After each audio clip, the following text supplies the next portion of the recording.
교우 여러분, 제가 그동안 기도하고 고민했던 기도의 제목과 고민의 제목에 결심을 했습니다. 내년에 장로님 2분을 뽑겠습니다. 위하여서 기도해 주시고 협력해 주시기를 당부드립니다. 성도 여러분, 우리 예수님은 여러분에게 누구이십니까? 38절에 보면 이르되 찬송하리로다 주의 이름으로 오시는 왕이여 라고 하지요. 예수님은 우리의 왕이십니다. 인정하십니까? 그런데 39절에 보면 예수님을 왕으로 고백하는 입을 틀어막으려는 자들이 있지요. 선생이여 당신의 제자들을 책망하소서. 그렇게 하지 못하게 하라는 거죠. 그러자 예수님이 말씀하십니다. 40절 만일 이 사람들이 침묵하면 돌들이 소리 지르리라. 여러분, 예수님은 왕이십니다. 그런데 세상은 우리의 입을 틀어막으려고 할 때가 있지요. 여러분 기억하십시오. 우리가 침묵하면 누가 소리를 지른다고요? 돌들이 일어나서 입을 열어 외칠 것입니다. 오늘 우리가 첫 번째로 부른 찬송처럼 왕이신 나의 하나님 내가 주를 높이고 영원히 주의 이름을 송축하리이다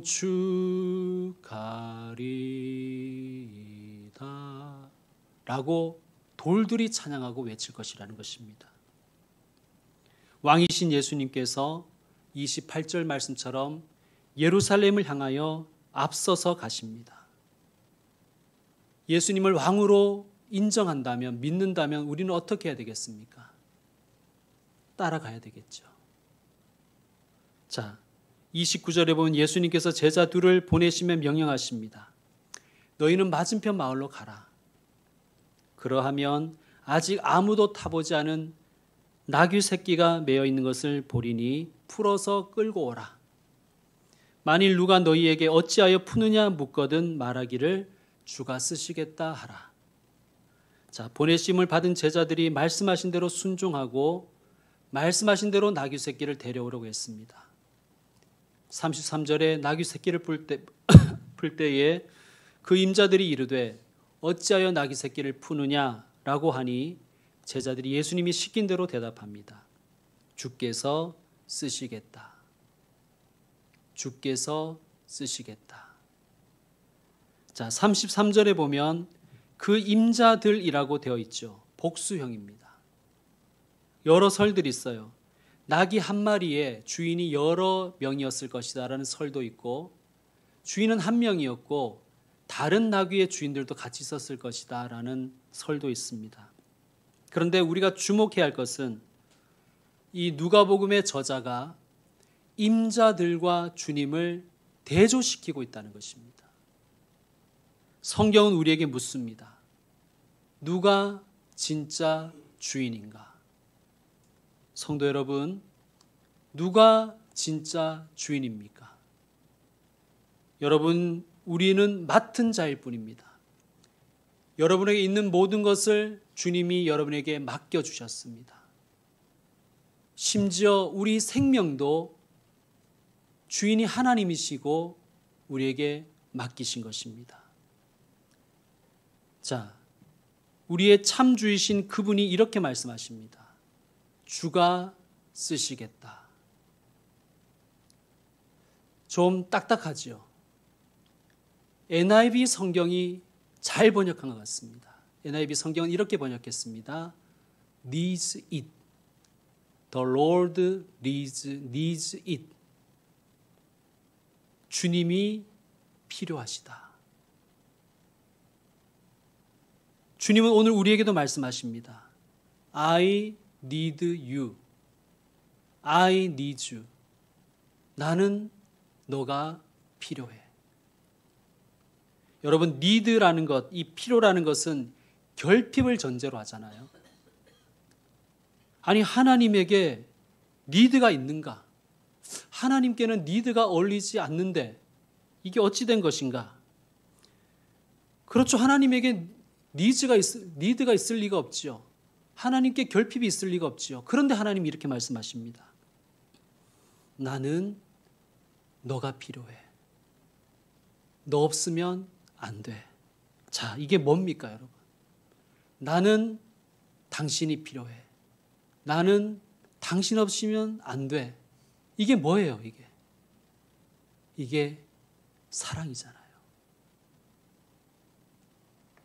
나는 네가 필요하다라는 말은 지극한 사랑의 표현이죠. 나는 너 없이 못 살아, 이런 뜻입니다.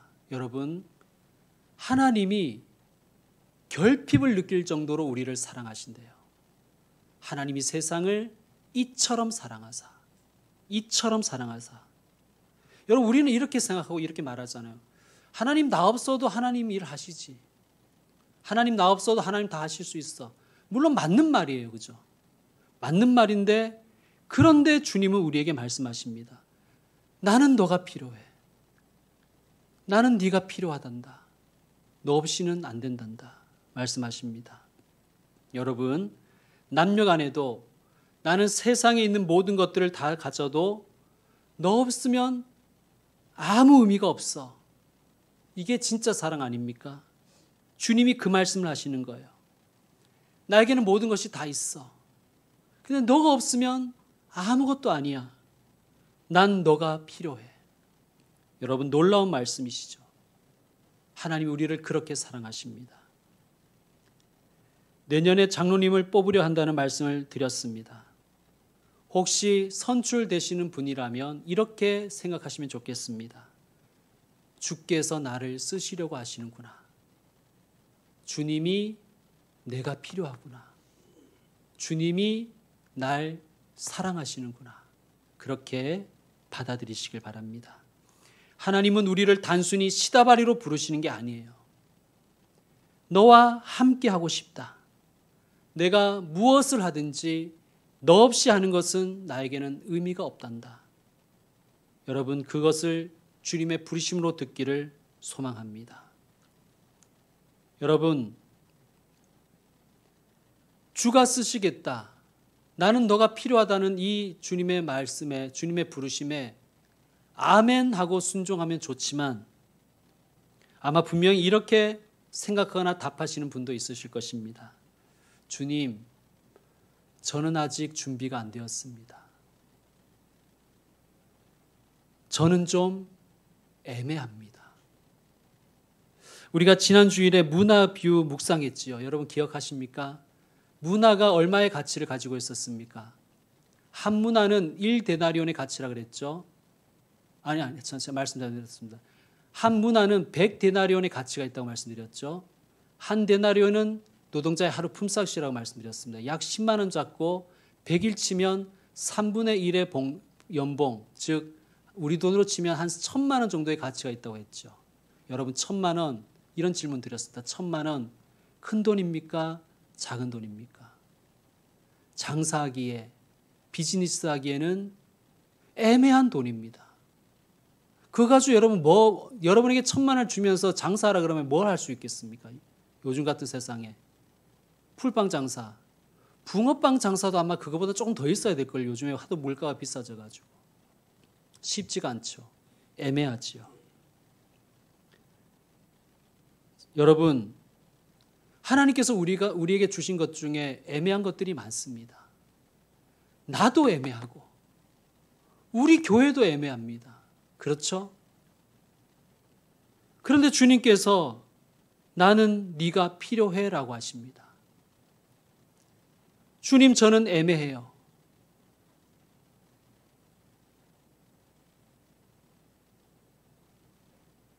어쩌면 이것이 우리의 솔직한 대답일 수가 있겠습니다. 저는 아직 준비가 되지 않았습니다.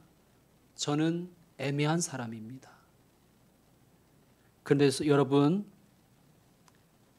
성경에 보면요,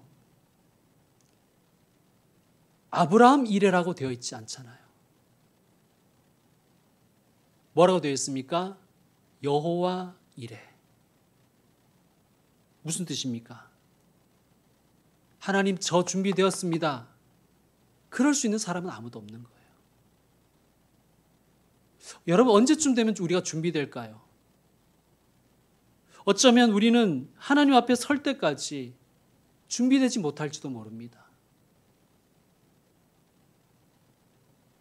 여호와 이레입니다. 하나님이 준비되셨다는 뜻이에요. 하나님이 준비되시면 되는 것 아닙니까?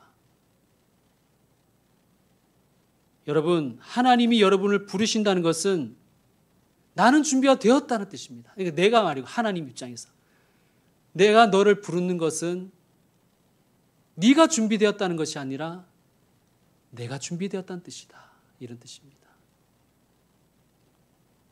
여러분, 주의 몸된 교회를 위해서 하나님이 부르신다면 여러분 인정하시면 좋겠습니다. 아, 하나님의 준비가 끝나셨구나.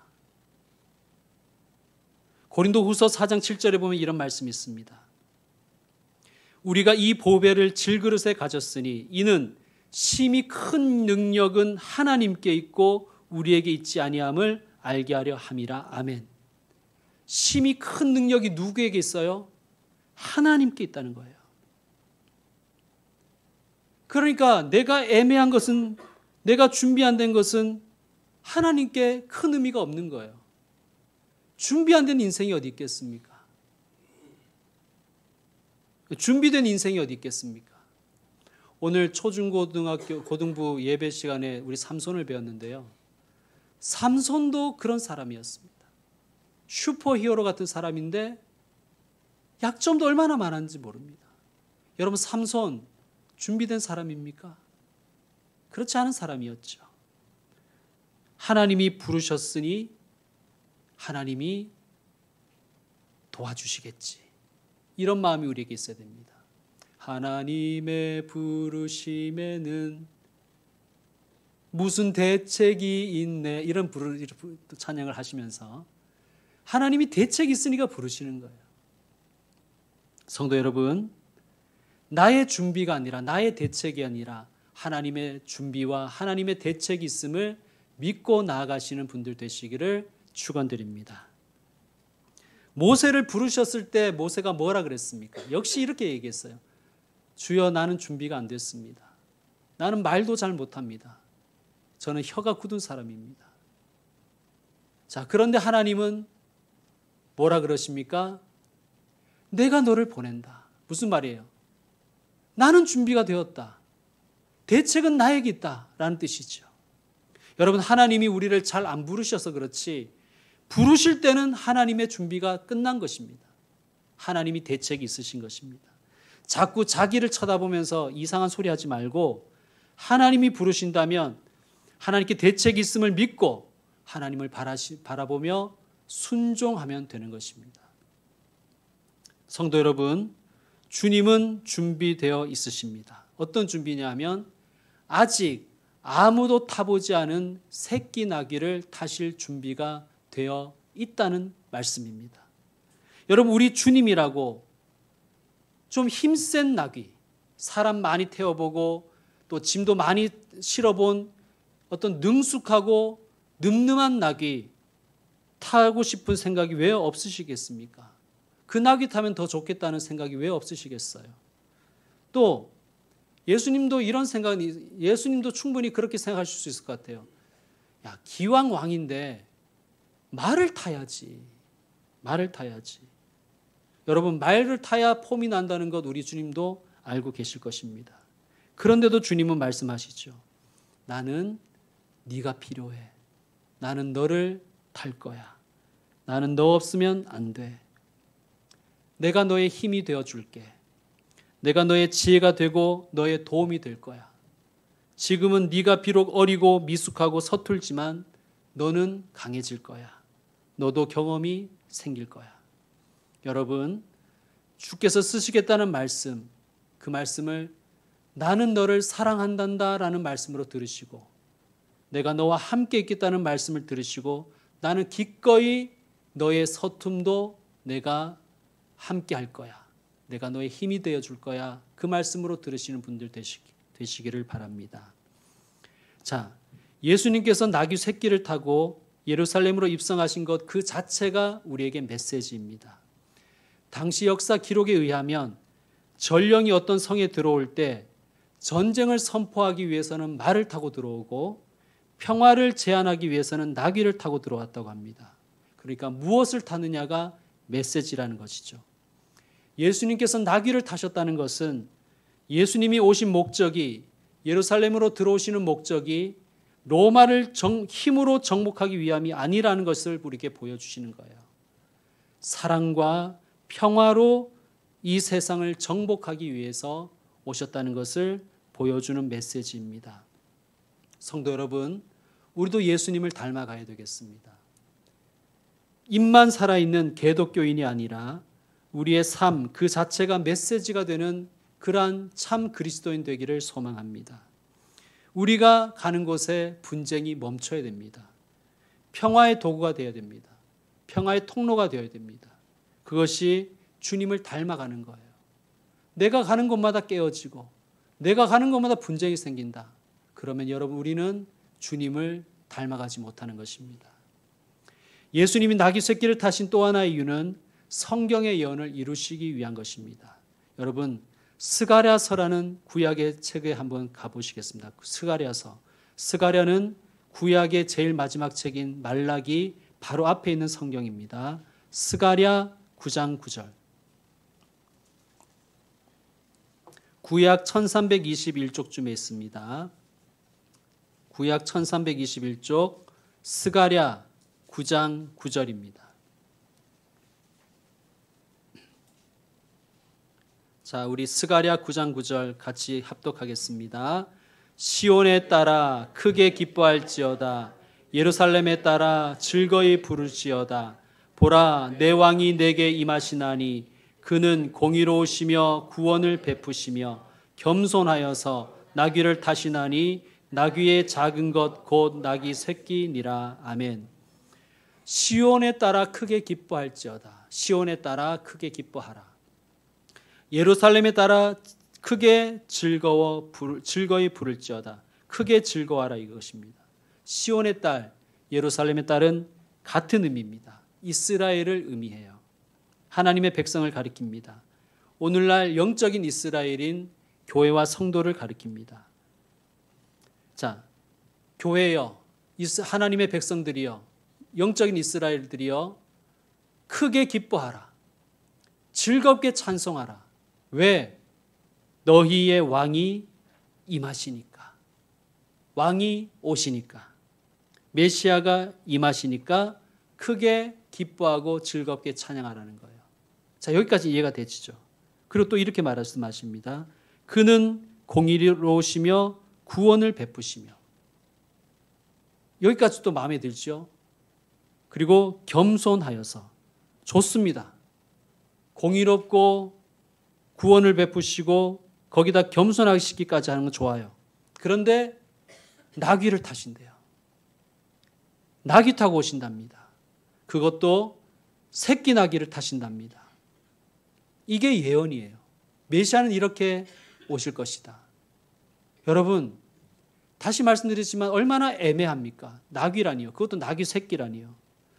왕이 입성하신다면 말을 타야죠. 늠름하게, 멋있게. 백마를 타야죠. 김정은도 백마를 타는데, JMS도 백마 타고 이만희도 백마 타는데 예수님이 백마 타셔야 되잖아요. 그런데 예수님은 말씀대로 나귀 새끼를 타십니다. 무슨 말이냐면 예수님은 남 신경 안 쓰시는 거예요. 예수님은 남의 시선에 집착하지 않으세요. 예수님은 말씀에 집중하세요. 예수님은 하나님의 예언을, 하나님의 뜻을 이루는 데만 관심이 있으세요, 여러분. 여러분, 우리 중에는 그런 사람들 있죠. 뭐로 가도 서울만 가면 되지 않습니까? 여러분, 그렇지 않습니다. 우리는 서울에 못 가는 한이 있어도 뭐로 가서는 안 되는 사람들입니다. 우리의 과정도 하나님이 기뻐하셔야 되고 우리의 결론도 하나님이 기뻐하시는 결론이어야 됩니다. 여러분, 예수님이라고 왜 아라비안 종마가 좋다는 걸 모르실까요? 그럴 리가 없지요. 예수님도 백마 타면 폼난다는 거 왜 모르시겠습니까? 예수님이 종마 타고 들어오시면, 예수님이 백마 타고 들어오시면 그거 따질 사람들이 몇 명 있겠어요? 아니, 말씀에는 나귀 타신다는데 왜 백마 타고 오셨습니까? 그거 따질 사람이 어디 있겠어요? 더 환호했겠죠. 더 열광했을 것입니다. 그런데 예수님은 나귀 새끼 타고 입성하십니다. 왜요? 예언을 이루시기 위해서. 즉 하나님의 말씀을 이루시기 위해서, 하나님의 뜻을 이루시기 위해서. 여러분, 삶이 힘들고 내가 애매하고 내가 나를 둘러싼 환경이 적대적일지라도 하나님의 말씀을 귀하게 여기며 하나님의 뜻을 이루는 데 집중할 수 있는 교회와 성도 되기를 소망합니다. 여러분, 이렇게 말씀하는 분도 있을 것입니다. 하나님의 뜻이 뭔지 모르겠어요. 여러분, 그렇습니다. 우리가 하나님의 뜻, 하나님의 계획을 모를 때가 있지요. 모를 때가 많지요. 그런데 우리가 알고 있는 하나님의 뜻은 또 있지 않습니까? 예를 들면 부모를 공경하라. 또 무엇입니까? 너희 자녀를 위해서 기도하라. 살인하지 말라. 원수를 갚지 말라. 거짓 증거하지 말라. 탐내지 말라. 서로 사랑하라. 용서하라. 등 알고 있는 뜻도 많아요. 생각해 보면. 그러면 알고 있는 뜻에 순종하면 되잖아요. 모르는 거는 모르는 대로 놔두더라도 우리는 문제가 뭐냐면 그거 모르면 다른 것도 안 하려고 한다는 거예요. 하나님의 뜻이 우리 딸을 향한, 우리 아들을 향한, 내 남편을 향한, 내 아내를 향한 하나님의 뜻이 뭔지 모르겠어. 그래서 나 안 해. 그거 다 안 해버리는 거예요. 여러분, 모르는 건 모르더라도 알고 있는 건 해야 되잖아요.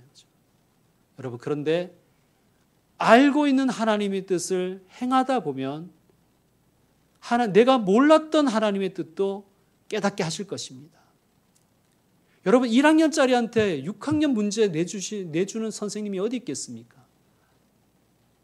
평범한 6학년, 1학년이란 말이죠. 아니, 초등학교 2학년에게 미치지 않고서야 고등학교 수학을 풀라고 하는 그런 선생이 어디 있겠습니까? 정말 그런 선생이 있다면 그건 미친 것이죠. 그런 사회는 미친 사회입니다. 초등학생에게 선행한다 치고 고등학교 문제 풀게 하는 그런 사회는 미친 거죠. 알고 있는 걸 하다 보면 1학년도 되고 2학년도 되고 3학년도 되고 그러다가 6학년 되고 중학생 되고 고등학생 되는 것입니다. 알고 있는 것을 착실하게 해나가면 되는 것입니다. 여러분, 우리는 알고 있는 하나님의 뜻도 다 실천하지 않지 않습니까? 기분에 따라서, 취향에 따라서, 상황과 조건에 따라서 취사 선택할 때가 얼마나 많으십니까? 여러분, 하나님은 하나님의 뜻 모든 것을 하나하나 귀하게 여기셨습니다. 여러분, 성경을 복음서를 쭉 읽어보면요, 예수님이 어떤 말씀과 어떤 행적을 하신 후에 꼭 이렇게 평가를 하는 부분들이 있어요. 말씀을 응하게 하려 하심이었다. 우리 예수님은 이 말씀이 내게 내 마음에 드는가, 내 마음에 안 드는가를 따지지 않으셨어요. 아니, 왜 하필 나귀야? 쪽팔리게 말 타야지. 이러시지 않으셨어요. 성경에서 메시아는 말이 아니라 나귀 새끼를 타고 입성한다. 그러면 그래야 되겠다. 주님은 그렇게 아시고 그렇게 집중하신 거예요. 쉬운가 어려운 거를 따르지 않으셨습니다. 한 말씀이라도 땅에 떨어지지 않기를 원하셨습니다. 여러분, 우리도 예수님을 닮아가야 되죠. 여러분, 하나님의 뜻이 뭔지 몰라 힘드십니까? 그럴 때 자신에게 이렇게 한번 질문해 보십시오. 그러면 내가 지금 알고 있는 건 뭐지? 기도하라고 하시는구나. 그럼 내가 기도해야 되겠다. 지금 내게 말씀하시는 내가 알고 있는 뜻은 뭐지? 하나님 기뻐하라고 하시는구나. 내가 기뻐해야 되겠다. 하나님 감사하라고 하시는구나. 내가 감사해야 되겠다. 하나님이 사랑하라고 하시는구나. 그래, 내가 그 사람 밉지만 사랑하려고 애써야 되겠다. 알고 있는 것 실천해 가시면 되는 것입니다. 여러분, 알고 계신 것, 하나님이 이미 가르쳐 주신 것, 그거 소중히 여기시고 그것을 지켜나가시는 복된 분들 되시기를 축원드립니다. 자, 35절부터 보면 그것을 예수께로 끌고 와서, 즉 나귀 새끼를 예수께로 끌고 와서 자기들의 겉옷을 나귀 새끼 위에 걸쳐놓고 예수를 태우니 36절 가실 때에 그들이 자기의 겉옷을 길에 펴더라. 자, 이들이 왜 이렇게 행동했냐면 왕에게는, 메시아에게는 이렇게 해야 된다는 것을 그들이 알고 있었어요. 여러분, 겉옷은 당시 유대인들에게는 특별한 것이었습니다. 우리는 겉옷이 많으니까 별로 겉옷을 깔았다 하면 별로 감흥이 없지만 대부분의 유대인들은, 평범하고 가난한 유대인들은 단벌 신사였어요. 이 겉옷이 하나밖에 없었습니다. 겉옷이라고 해서 뭐 패딩 이런 걸 생각하시면 안 되고 이렇게 네모난 천이라고 생각하시면 돼요. 그걸 펴면 그게 이불도 되었습니다. 그래서 성경의 율법에 보면 가난한 사람의 겉옷을 저당 잡았다면 밤이 되기 전에 돌려주라고 말씀하고 계십니다. 왜 그러냐면 그들에게 겉옷이라는 것은 생명의 필수적인 생존 아이템이었기 때문입니다. 그 겉옷을 폈다는 거예요. 이건 뭘 뜻하냐면 헌신을 의미해요, 여러분. 헌신. 여러분, 그런데 우리는 알고 있어요. 이 헌신이 완벽한 헌신이 아니었다는 거 우리 알고 있어요. 그죠? 이거 애매한 헌신이었어요. 왜냐하면 이 제자들이 다 예수님 배반하잖아요. 다 예수님 부인하고 도망가 버렸잖아요. 그러니까 지금 그들이 이 겉옷을 펴서 이렇게 덮고 있던 겉옷을 펴서 길에다가 이렇게 깔았다는 것은 알고 있는 말씀에 순종한 거예요. 왕에게 헌신해야 된다. 메시아께 헌신해야 된다. 예수님이 그걸 모르실 리가 없잖아요. 야, 나 다 알고 있어. 너희들 날 배신할 거라는 거 다 알고 있어. 그따위 헌신 집어쳐. 그런 미숙하고 애매한 헌신, 그런 거 하지 마. 그따위로 할 것 같으면 하지 마. 예수님 그런 말씀 안 하셨습니다. 예수님 그 헌신을 그대로 받으십니다. 미숙한 헌신이고 불완전한 헌신인데 주님이 받아내세요. 자, 37절 중간도 보시죠. 제자의 온 무리가 자기들이 본 바 모든 능한 일로 인하여 기뻐하며 큰 소리로 하나님을 찬양하여 이르되 찬송하리로다. 주의 이름으로 오시는 왕이여 하늘에는 평화요 가장 높은 곳에는 영광이로다. 아멘. 여러분, 마찬가지입니다. 이들의 찬양이 얼마나 미숙하고 온전하지 못하고 애매하다는 것 우리는 알고 있지 않습니까? 이들이 찬양한 것처럼 못한다는 걸 우리가 알고 있지 않습니까? 우리는 성경을 통해 알고 있잖아요. 메시아를 오해했고, 예수님이 메시아라는 건 알면서도 메시아에 대한 엉뚱한 기대를 했고, 예수님 왕 되면 나도 한 자리 해야지 이런 생각을 했던 사람들, 예수님을 따라다니는 이유가 자기의 욕심 이루려고 했다는 것들을 알고 있습니다, 우리는. 그런데 예수님은 그들의 찬양을 받으세요. 야, 그런 찬양할 것 같으면 하지 마. 그렇게 말씀하지 않으십니다. 그래서 39절에 바리새인들이 말하지요. 선생이여 당신의 제자들을 책망하소서. 여러분, 마귀가 우리에게 속삭이는 게 이거예요. 야, 그런 헌신 하나님이 받으시겠어? 야, 그따위로 찬양하는데 하나님이 받으실 리가 있니? 그럴 거면 하지 마. 그냥 입 다물고 있어. 설치지 말아줘. 어쩌면 사탄 마귀는 우리에게 그렇게 유혹할 것입니다. 그런데 주님이 뭐라고 하십니까? 우리 40절 다 같이 읽겠습니다. 대답하여 이르시되 내가 너희에게 말하노니 만일 이 사람들이 침묵하면 돌들이 소리 지르리라 하시니라. 아멘. 성도 여러분, 부족해도 찬양하십시오. 부족해도 기도하시고, 부족해도 애매해도 불완전해도 헌신하십시오.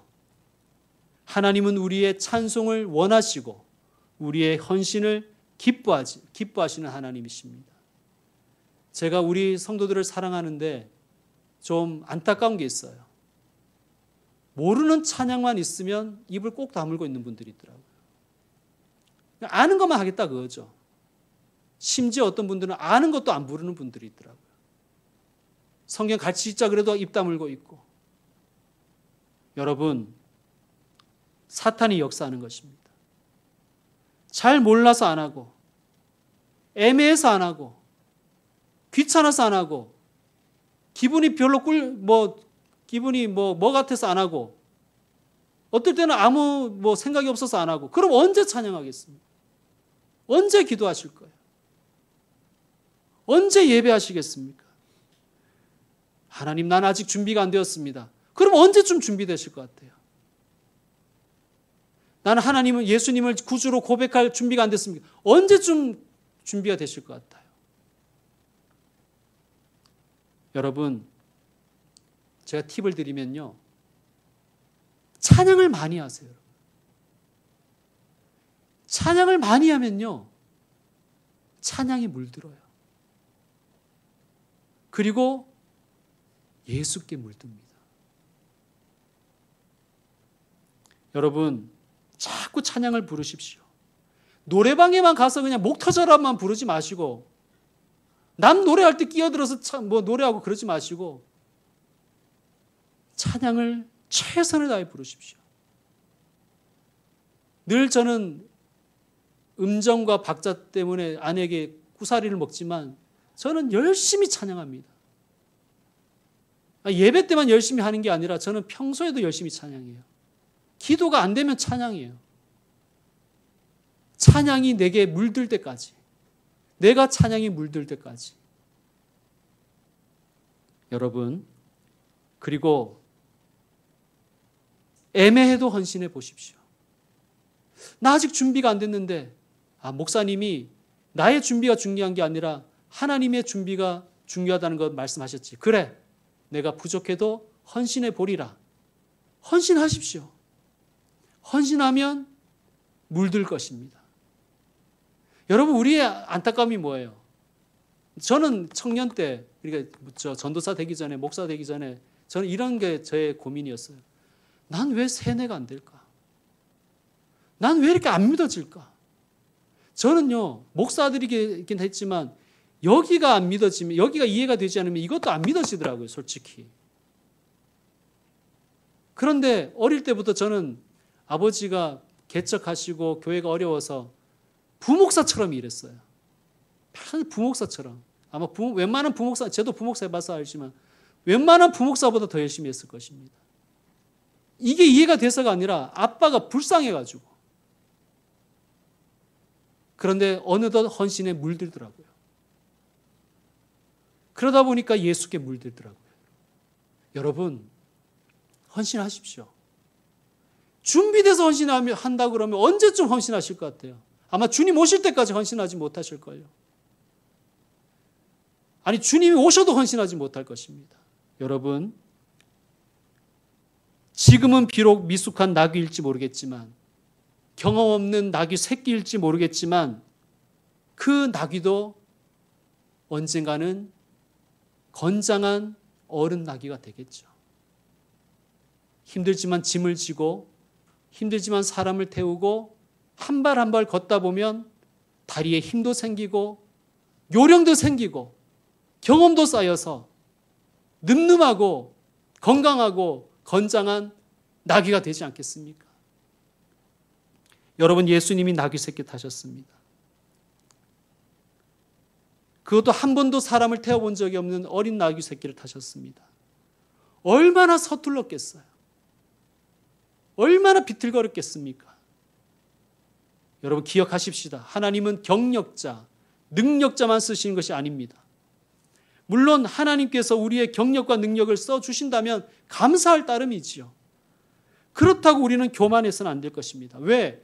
그 힘과 그 능력도 그 경력도 하나님이 주신 것이기 때문에. 더 중요한 것은 하나님이 나의 힘과 경력 때문에 나를 쓰신다는 거 아니라는 것입니다. 날 써주심이 하나님의 사랑이요 은혜입니다. 나는 네가 필요하단다.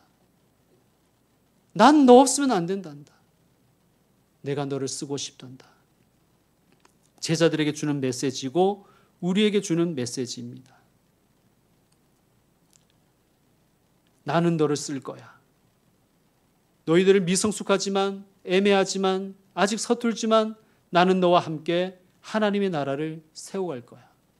나는 너가 필요해. 예수님이 제자들에게 주시는 말씀이고 오늘 우리에게 주신 말씀인 줄로 믿습니다. 여러분, 준비는 하나님이 하십니다. 우리가 부족하면 채워주실 것이고 약하면 강하게 하실 것입니다. 아니면 부족하면 부족한 대로, 약하면 약한 대로 그대로 써주실 것입니다. 여러분, 그러므로 그것을 믿는다면 오늘 이렇게 고백했으면 좋겠습니다.